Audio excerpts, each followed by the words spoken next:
డయాబెటీస్కి treatment అనేది అందరిలో ఒకేలా ఉండదు. ఎందుకంటే మన అందరి జీన్స్ డిఫరెంట్గా ఉంటాయి. ఆహారం తీసుకున్నప్పుడు ఒక్కొక్కరి బాడీ ఒక్కొక్కలాగా రెస్పాండ్ అవుతుంది. ఉదాహరణకు కొంతమందికి రైస్ తింటే షుగర్ స్పైక్స్ అవుతాయి, ఇంకొంతమందికి వీట్ అంటే చపాతీ తిన్నా షుగర్ స్పైక్ అవుతాయి, ఇంకొంతమందికి మిల్లెట్స్ వల్ల కూడా షుగర్ స్పైక్ అయ్యే అవకాశాలు ఉంటాయి. కానీ షుగర్ వ్యాధిని ట్రీట్ చేసేటప్పుడు అందరిలో మొదటిగా లైఫ్ స్టైల్ చేంజెస్ అనేవి చేస్తాము. లైఫ్ స్టైల్ చేంజెస్ అంటే ఆహారంలో మార్పులు మరియు ఎక్సర్సైజ్ చేయించడం ద్వారా షుగర్ లెవెల్స్ కంట్రోల్ అవుతాయేమో చెక్ చేసి ఒకవేళ అప్పటికి షుగర్ లెవెల్స్ ఎక్కువ ఉన్నాయంటే మెడిసిన్స్ ఇవ్వడం అనేది జరుగుతుంది.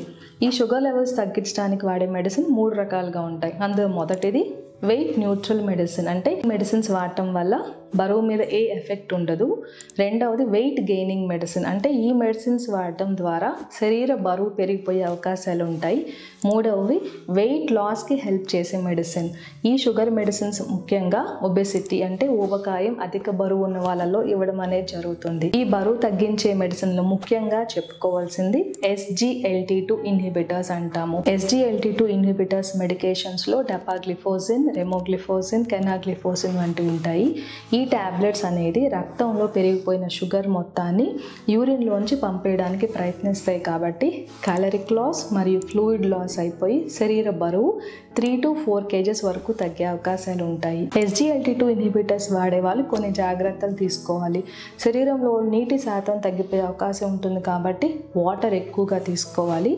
షుగర్ అనేది యూరిన్లో నుంచి వెళ్ళిపోతుంది కాబట్టి urinary tract infections, fungal infections వచ్చే ఛాన్సెస్ ఎక్కువగా ఉంటాయి. కొంతమంది పేషెంట్స్లో మేము రిపీటెడ్గా యూరినరీ ట్రాక్ట్ ఇన్ఫెక్షన్స్ చూస్తూ ఉంటాము.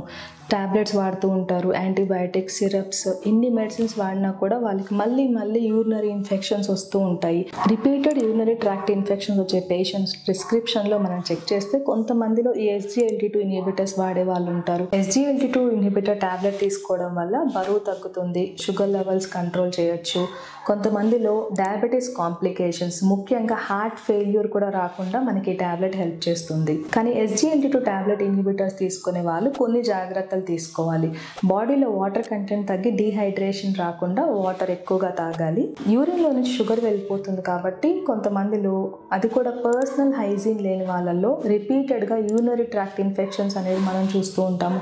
కొంతమందికి ఫంగల్ ఇన్ఫెక్షన్ కూడా రావచ్చు. ఈ యూరినరీ ట్రాక్ట్ ఇన్ఫెక్షన్స్ రాకుండా ఉండాలంటే SGLT2 ఇన్హిబిటర్ టాబ్లెట్ ఆపేసి యాంటీ ఫంగల్ మెడికేషన్ తీసుకోవడం ద్వారా మనం ఇన్ఫెక్షన్ని ట్రీట్ చేయవచ్చు. ఫ్యూచర్లో రాకుండా కూడా మనం అవాయిడ్ చేయొచ్చు. బరువు తగ్గడానికి ఉపయోగపడే డయాబెటిక్ మెడికేషన్లో రెండవది GLP-1 అనలాగ్స్.